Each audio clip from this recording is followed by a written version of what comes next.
मैया कहाँ से आई हो मेरी माँ? मोदी नगर से। मोदी नगर, हाँ, जिला गाजियाबाद। गाजियाबाद। कौन कौन है आपके घर में? कोई नहीं है। पति? नहीं। बेटा? नहीं। और बेटी? नहीं। तो बेटी बेटा हुआ ही नहीं? नहीं। तो फिर कहाँ थी आप यहाँ से पहले? गौरी गोपाल से पहले कहाँ रहती थी? मोदी नगर। तो वहाँ पे किन के साथ, किन के वहाँ मैं पास? नौकरी करती थी, स्कूल में अच्छा, पढ़ाती थी। सरकारी प्राइवेट? प्राइवेट। प्राइवेट। तो आप बच्चों को पढ़ाती थी? हाँ। अच्छा, फिर मैं वहाँ से अकेले रहना गया, मेरे से किसी ने साथ नहीं दिया, घर वालों ने, ससुराल वालों ने।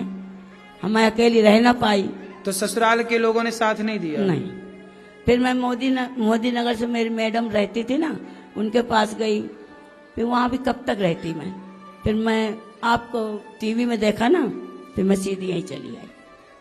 तो फिर माँ के पक्ष में नहीं है कोई? माँ के पक्ष का माँ नहीं, बाप नहीं, भाई नहीं, भाभी नहीं, तो कौन? भाई भी नहीं है? नहीं। और जेठानी देवरानी? 5 भाई थे, वो खत्म हो गए। 5 देवरानी जेठानी थी मैं, और देवर हैं 4, साथ नहीं दे रहे कोई। तो 4 देवर हैं आपके? साथ नहीं दे रहे। तो देवर भाभी को नहीं रखते? नहीं, सगे नहीं है। मतलब हमारे ससुर की 2 शादियां हुई थी ना, पहले की मैं हूँ, दूसरे की वे हैं 4। तो आपका साथ देने वाला कोई नहीं है? नहीं। एक भगवान के सिवा। तो यहाँ कब से हैं गौरी गोपाल में? 3 साल हो गए। 3 साल। तो किसी का फोन ऑन आता है? हाँ, हमारी जिस स्कूल में पढ़ाती उसकी मैडम का फोन आता, वो आती भी है मेरे पास। अच्छा, मैडम का? कोई हाँ। परिवार के लोगों का फोन नहीं आता? नहीं, कभी कभी मना तो करते, तो नहीं करते। 3 साल में आपको यहाँ पे रहने के कोई पैसे तो नहीं लिए गए मैया आपसे? हम नहीं।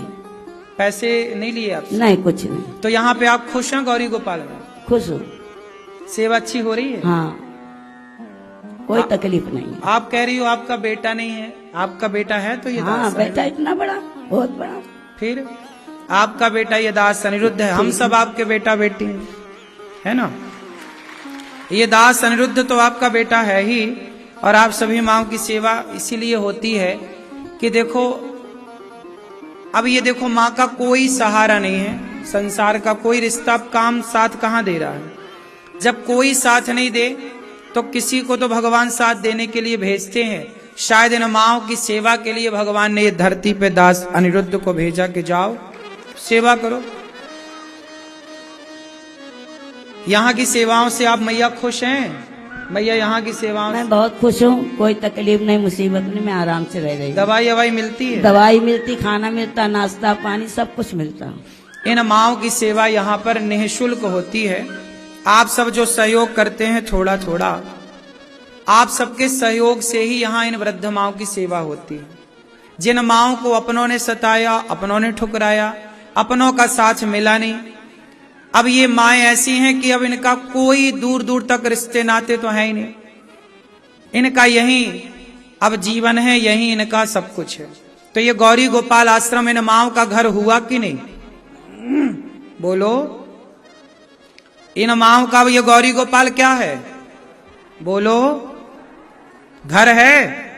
तो ये जो माताओं के लिए घर बन रहा है, माताएं यहां रह रही हैं 290, और माताएं जो आती हैं अपनों से सताई ठुकराई, वो माएं भी रह सकें, उनको भी यहां से कहां, जब बच्चों ने तो निकाल दिया, अब यहां से कहां निकालें उनको?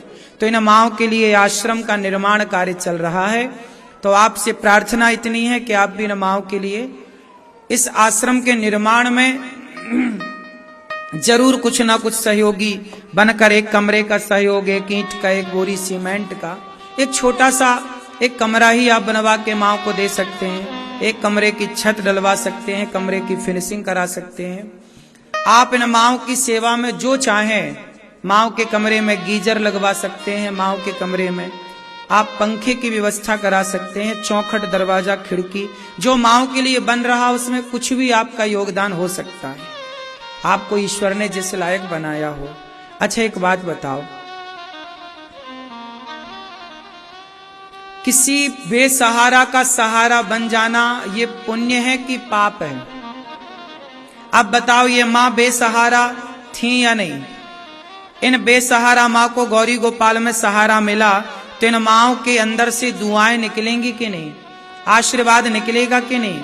जब किसी बेसहारा को सहारा मिलता है, रहने को छत मिलती है ना साहब, और खाने को रोटी मिलती है, तो रोम रोम से आशीर्वाद निकलता है। और ये आशीर्वाद आप लोगों के लिए निकलता है, क्योंकि आप सबके सहयोग से इन माताओं के लिए यहाँ पर रहने की व्यवस्था होती है, खाने को रोटी की व्यवस्था होती है। आप सब सहयोग ना करो तो भला व्यवस्थाएं कैसे हों? तो आप सब धन्यवाद के, साधुवाद के, आशीर्वाद के पात्र हैं कि आप सबके सहयोग से इन बेसहारा माओं को सहारा मिलता है। हमारी बस आपसे इतनी सी प्रार्थना है कि आप भी इन वृद्ध माओं के लिए, जिनके अपनों का कोई सहारा नहीं है, कोई साथ नहीं है, इन माओं को आप भोजन दें कि आज एक दिन का भोजन सभी माओं को आपकी ओर से बांटा जाए। एक माँ को आप भी गोद लेने लायक हैं तो एक माँ को आप गोद लें कि मैं एक माँ का बेटा बनकर, एक माँ की बेटी बनकर, मैं एक माँ के लिए 21,000 रुपए का योगदान निकालूंगी कि मेरी ओर से माएं रोटी खाएं, उनको थोड़ी सी दवाई मिल जाए।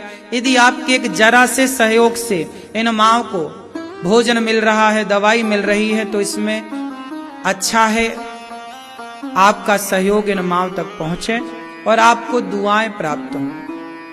क्यों मेरी माँ?